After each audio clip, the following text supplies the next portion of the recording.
And we must understand that we're speaking as a 53-year-old potro. So that means we're talking pre-internet, like sort of technology as we know it. So I make no exaggeration when I say that City Lights was a school for me. You know, as mi escuela. This is where this is not an exaggeration. This is one of the places where I discovered poetry. So, you know, I came up in the poetry room as a teenager. This place, this beautiful spot, was open till midnight back then. So I would sneak out at night, come to the bookstore.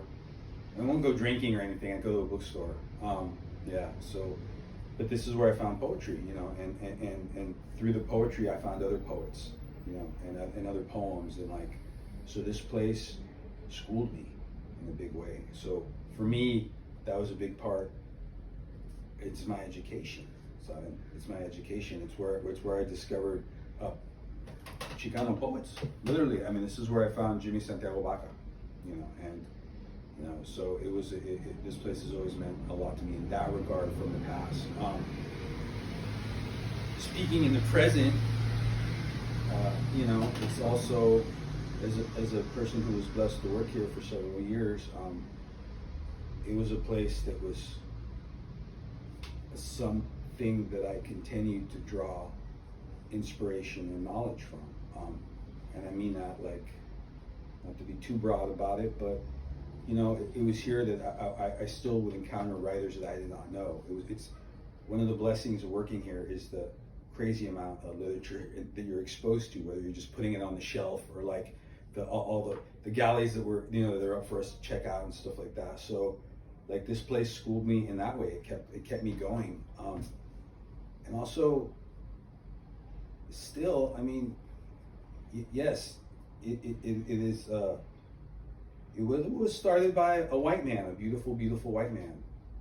Okay, and there it is, right? Let's just get that out the way for a minute. And then let me continue with the fact that it is also one of the presses that exposed me to Barbara Jane Reyes, that printed the poetry of Pedro Pietri. You know, that for me, one of the highlights of working here was City Lights released Seshu Foster's El Edad and Caribbean Fragosa's Itamata Feeds You within, like, you know, it was back-to-back releases, you know. And for me, like, discovering Seshu through City Lights, he's one of my favorite writers, you know. And it was like, so it's a blessing that City Lights is so amazing with publishing BIPOC poets, BIPOC writers. I mean, Tongo Eisen Martin, the poet laureate. Yeah, I mean, I don't even have to mention him. You already know, you know. I'm so excited that they're actually going to be publishing Mimi Tempest, who's another one of my favorite poets right now. Mimi's a force of nature. She causes earthquakes when she reads. Yeah, so City Lights was a school for me, is a school for me, was an inspiration for me, is an inspiration for me, you know. And, you know, being here as an employee and working here, doing the time that I did, I would still see that in other people, in youngsters coming in here, and little Mexicano kids, and you know, all kinds of folks come in here, and I'd see them look at the shelves, and I'd see them pull something off of there and find something that they recognize, and that's profound. And that's what City Lights does on a regular basis. So that's what it means to me. Think of it like is the parent raising a child kind of thing, right? With the City Lights schooling me and raising me. So like, you know, you take that what your familia teaches you, and you go with that and you create something new. You know, that's the Inmigrante's dream. Honestly, I did that with my mama's Mexican restaurant for years. But yeah, I mean, we took, you know, the fact also that my bookstore sister Tan Can Kao worked here 15 odd years was a tremendous impact on this place. Impossible to replace. The one and only Tan Can Kao. Yeah, so you know, we've taken a lot from this store that we saw as inspirational, and like, you know, I think a lot, it means a lot to us that we can draw on that history, you know, working here. But yeah, just creating these spaces, because bookstores aren't just bookstores, right? They're gathering spots, which is a thing that City Lights has also known for in a big way. It's like a meeting place. It's a community center in a sense. So for us, when we opened Medicine for Nightmares, we wanted that. We wanted the bookstore that was a place where the familia gathered, the cultura, the residents, the Calle 24, you know. So yeah, that's a big part. Not to digress too much from the bookstore itself, but like what the bookstore represents or what it does in the community besides selling books. That's something that, you know, City Lights has done for years, you know. It was always beautiful seeing the different folks that would meet here and do their thing, you know, be inspired by what's on the shelves. So yeah, I think definitely Medicina para Pesadillas emulates those parts of City Lights.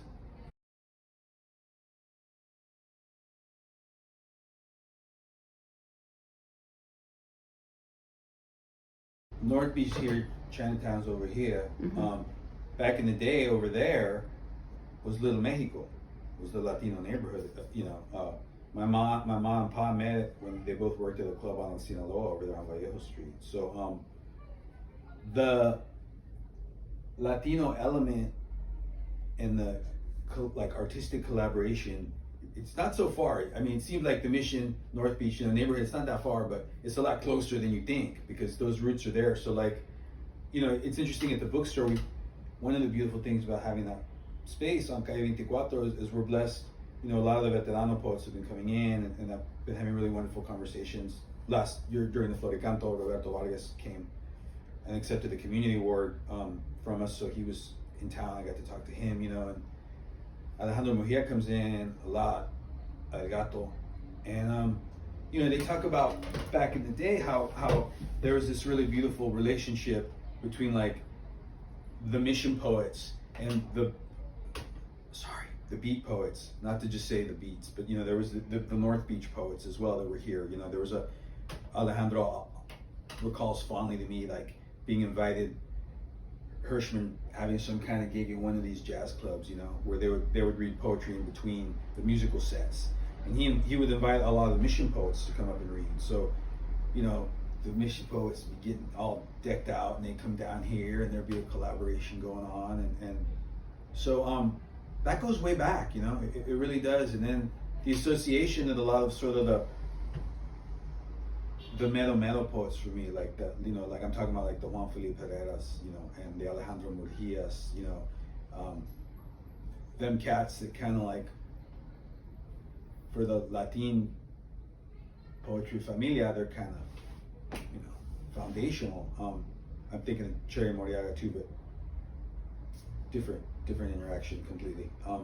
But these poets always mention the beats, you know, and mention North Beach and mention that influence, you know, that they had on them, you know.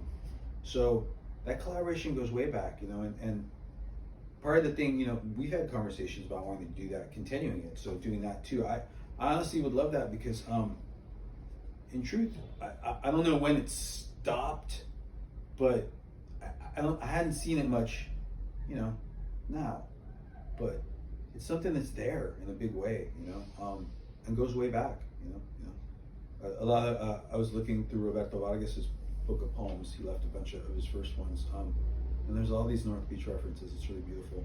So yeah, man, no, to be continued, because we're gonna start a series where we bring mission poets over here, and then we'll bring North Beach poets over there, and it'll be like this. Yeah. So we'll open them tunnels back up. Stay tuned.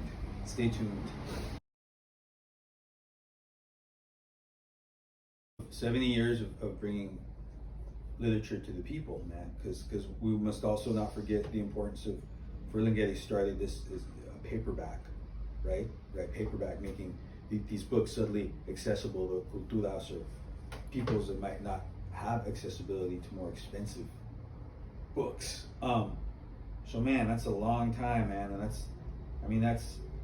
think on that. What I just said earlier in these interviews about the people discovering things here, you know, and finding things and seeing themselves. You know, me opening up Baca and seeing a brown kid on the page, reading a brown kid on the page. Think of that, 70 years of people doing that here, you know, coming in here on drugs, you know, the meetings, the gatherings, all the poetry readings, the events that have happened, 70 years of all of that. And that's a beautiful thing. híjole, that's beautiful. So, que viva City Lights, man. 70 years, 70 more years, 70 more years after that.